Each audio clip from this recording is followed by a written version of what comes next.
that work was to get these cleaned up.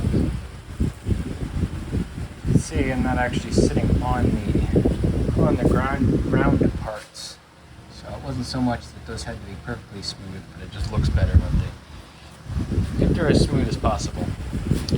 But that'll give me kind of a repeatable width, because I will then drill holes in those guys. Put those pins sitting there, and we're going to have holes down here so that we have, let's see, let's have bolts. These bolts will drop through. I'm going to put there'll be a slant cut, and then these will have a measured pinhole here, and then an imaginary pinhole over there. And then these two will be identical, and then it'll give us a repeatable kind of parallels, at least from frame to frame to frame, that we can use while we're constructing the whole thing and holding it straight. We're on 9 inches right now. Center to center, they're supposed to be 7.5, so that's how it is so far.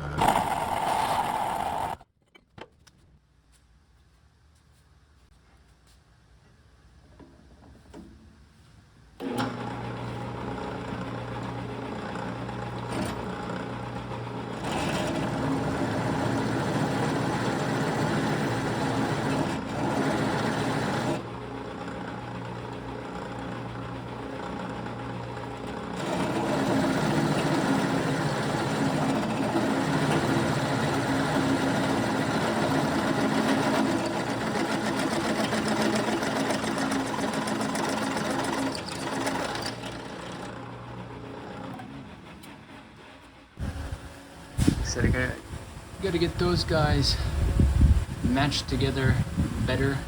I have an angle finder here, kind of an angle finder, piece that goes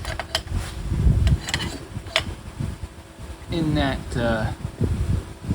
bend, and then kind of tells you where exactly to cut the center line of. So I got a little bit of work on those, 1/8 to 1/4 of an inch. Grind those back, and then that should bring this guy back and bring the rails together more, and then they'll fit within those pins. Really, that's it for that.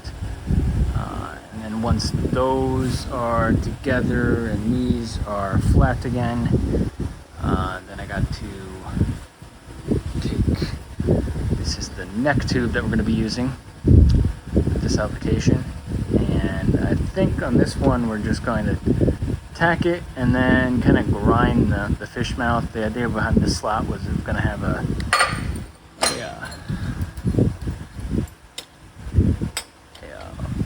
hole saw type arrangement, but I don't think it's going to be rigid enough to get to this guy efficiently. It's going to be bouncing around all over the place. I can add more supports up and down here, but I'm going to come up with a different design where it's just got a loop, kind of like a traditional mini bike, but I wanted a little bit more engagement from the frame rails to the neck tube without having to put a whole bunch of different gussets and stuff, because like you can see on the Coleman has an arrangement like that, and it's got a whole bunch of gussets and pieces of sheet metal kind of reinforcing the attachment to the, I mean, that's got our neck tube on it, but we just cut off the original and kind of used the semicircle left over, or kind of cut it, kind of pie cut it, most of it, left like 30 degrees of the actual neck tube on there, so you kind of rest the new one inside of it and then kind of weld it up.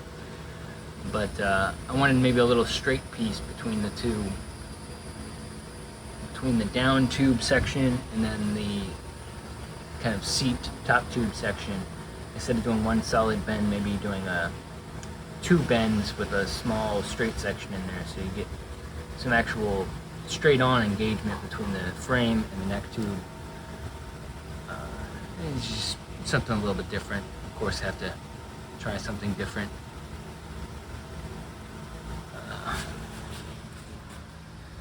But yeah, this is what we have so far.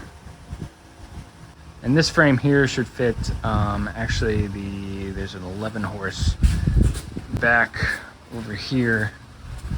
The big block guy over there, the big white tank, should fit that guy in there, because it came out a little bit larger than what I wanted, or at least what I drew up in Fusion. And I think that was just, it was consistently large. So the bender bent everything according to what I wanted, and it was consistent between the two frames, or between the two hoops. It was more, I think my setup was a little off, or I was adding an inch here, or doing something like that. So next one should be a little bit shorter. It's like 2 inches too high, or not really too high. It would fit a 212 fine, but it'd be a little higher than really needed to be. And I mean, a mini bike's supposed to be mini. It's not necessarily supposed to be huge compared to the engine.